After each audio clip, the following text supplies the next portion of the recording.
Con nosotros el presidente ejecutivo de Sedatos Gallup, Polibio Córdoba. Polibio, muy buenos días, bienvenido a nuestro programa. Importante en este punto conocer qué es lo que piensa la ciudadanía, la población sobre lo que está ocurriendo en la zona de desastre y también sobre las alternativas de solución que ha presentado el gobierno. Muy buenos días y bienvenido. Usted ha presentado ya una encuesta y quisiera ir rápidamente hacia los resultados. Tenemos un primer cuadro en donde podemos ver qué es lo que piensa, qué es lo que más destaca la población desde frente a la tragedia que sucedió en la zona costera. ¿Qué nos puede decir usted? Bueno, muy interesante la reacción de la población después de este sismo, que dice lo más que se debe destacar es la solidaridad de los ecuatorianos.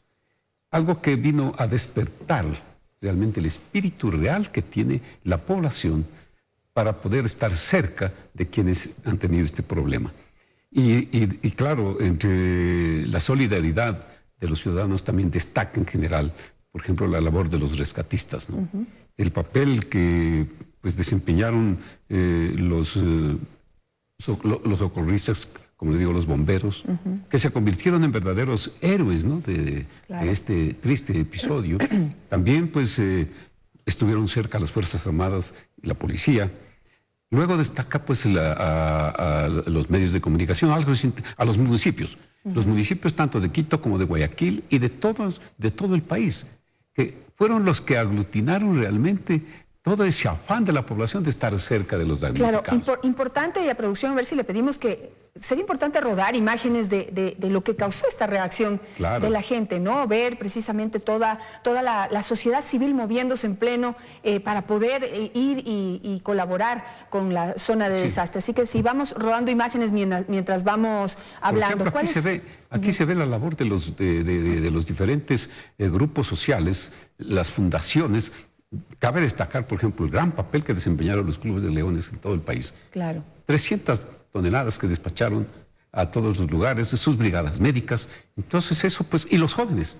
Hay unos clubes que se llaman los clubes de leones que en por ciento se desplazaron desde las diferentes ciudades.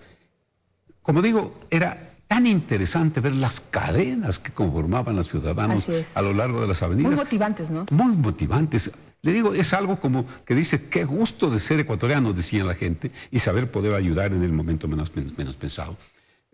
Otro papel también importante, que aparte de lo que es la reacción de los ecuatorianos, es la ayuda internacional. Claro que sí. La ayuda internacional que vino de muchos países. Claro, cada vez que aterrizaba un avión con provisiones, carpas, medicinas, por ejemplo, también cabe la gente destacar como que se sentía acompañada, ¿no? El papel de la asistencia internacional de todos los países, de los gobiernos, pero también de los ecuatorianos, de los residentes en otros países, cómo se unieron. Cabe destacar, por ejemplo, los papeles de los clubes de leones de Nueva York. Movieron a todos ecuatorianos y no ecuatorianos y tienen almacenada una cantidad de ayuda que esperamos que llegue en los próximos días. Ahora, después de esto, también tenemos que decir que menciona a la población. Yo estoy diciendo lo que menciona a la población. Los medios de comunicación social. Si no, dice la población, si no habría sido por el papel que desempeñaron los medios de comunicación social, en especial los medios privados y también los públicos, desde luego, el mundo no se habría enterado en forma inmediata y habría conocido la verdadera magnitud del sismo. Esto hizo pues que entonces los gobiernos, las instituciones de ayuda, las fundaciones en general, pues acudan a ayudar a la población. Ya dije, pues las organizaciones sociales y fundaciones, la empresa privada. Es importante también destacar el papel de la empresa privada que se puso a la disposición con todos sus medios para llegar a los lugares que mayor necesidades tenían. Así es. La iglesia y las organizaciones que se unieron a la iglesia para entregar esta ayuda y lógicamente el gobierno nacional, ¿no? El gobierno pues que aquí cumple un papel que es todavía mucho más trascendente, porque ¿qué es lo que viene ahora? Después de los problemas, ¿cómo es lo que va a enfrentar la situación futura? Y tenemos el siguiente gráfico sobre los problemas que más preocupan a la población. Ya venían con algunas preocupaciones desde antes del terremoto, pero después del terremoto estas son las preocupaciones. A ver, tenemos ahí. El gobierno debe disminuir los gastos del presupuesto del Estado. De acuerdo, 78%. O sea, ¿qué es lo que tiene que haber? Tiene que haber un presupuesto donde se ajusten los cinturones, de tal manera de que lo que se tenga que atender es la primera prioridad, que se disminuyan los gastos del presupuesto del Estado, que pueden disminuirse. En desacuerdo está el 15% de la población y hay un 7% que no opina al respecto. Ahora sí, vamos con los problemas que más preocupan a la población. Muy bien. Ahora, este asunto de lo que más preocupa a la población es posterior al sismo, ¿no es cierto? ¿Cuál es el primer punto?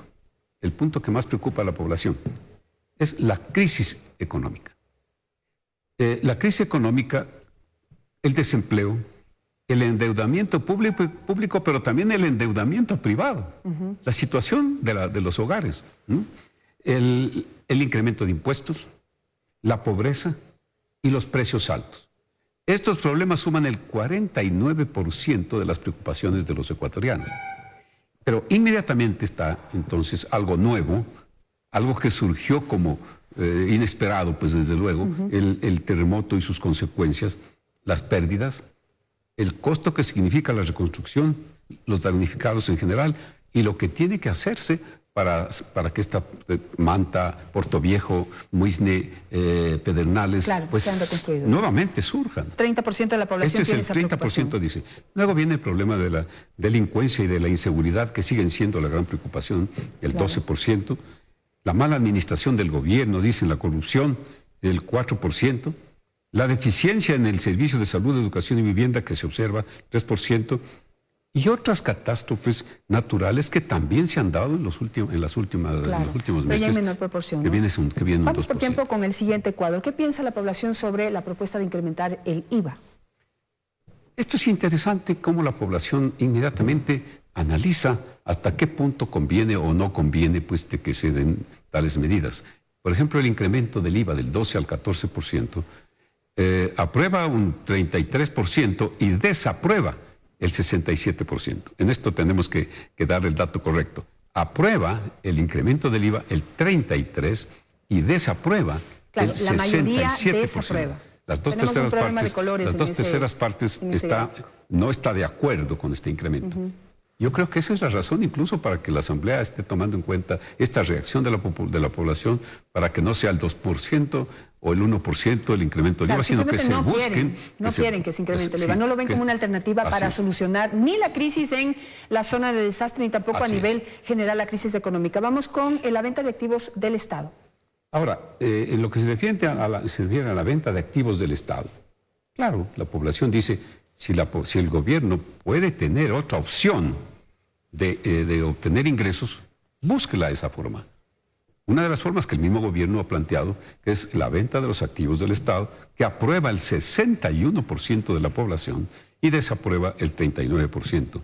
Ahora, claro que hay una inquietud. ¿Cuáles son los activos que se va a poner a la venta? ¿Y en cuánto? ¿Y en cuánto? ¿Y en cuánto tiempo? ¿Y qué es lo que va a suceder después de lo que se venda, digamos, por ejemplo, una central eléctrica, cosas de esa naturaleza que son de gran importancia para el país?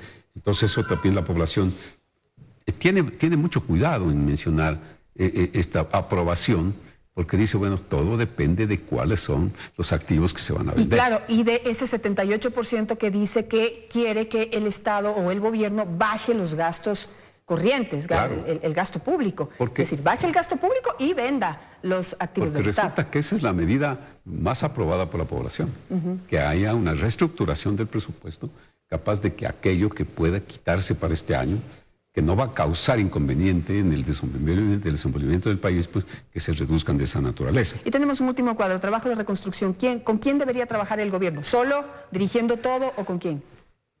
Ahora, ¿cómo es lo que debe trabajar el gobierno? Dice, ¿el gobierno debe trabajar solo o debe hacer copartícipe de este gran trabajo a la empresa privada, al sector privado en general? Y la población es muy terminante en ese sentido. Dice, 25%. Pues que trabaje en coordinación con sus diversas instituciones públicas. Pero el 75% dice, debe trabajar en forma independiente, ¿no? Debe trabajar en forma coordinada entre el gobierno y las entidades privadas. ¿Por qué? La empresa privada en este campo es un valioso aporte porque sabe muy bien cuáles son las formas como se tiene que dar un nuevo emprendimiento. Tenemos que tomar en cuenta que hay negocios completos, pequeños y medianos comerciantes, todo lo que es el sector turístico en general, en donde la participación privada es muy grande. Entonces, la actividad de reconstrucción debe ser una actividad combinada entre el sector público y el sector privado. Y en términos generales, ¿no? Este debe ser un trabajo en equipo de todos. Polibio, muchísimas gracias por estar esta mañana con nosotros, siempre cortos de tiempo, con tan interesantes temas, pero ya está lo que piensa la población. Sí. El gobierno se maneja mucho con encuestas, ojalá tome en cuenta estas importantes. En unos segundos, también hay un afán de la población de que se preocupe del futuro. Hay una preocupación que casi el 80% dice, estamos con una preocupación de qué es lo que va a suceder en el futuro. Entonces tiene que haber una cultura del riesgo, una cultura de la protección. Y eso, todos los hogares que participan en nuestros grupos focales dicen, tenemos que aprender a defendernos, a protegernos, a anticiparnos a lo que puede venir en el general.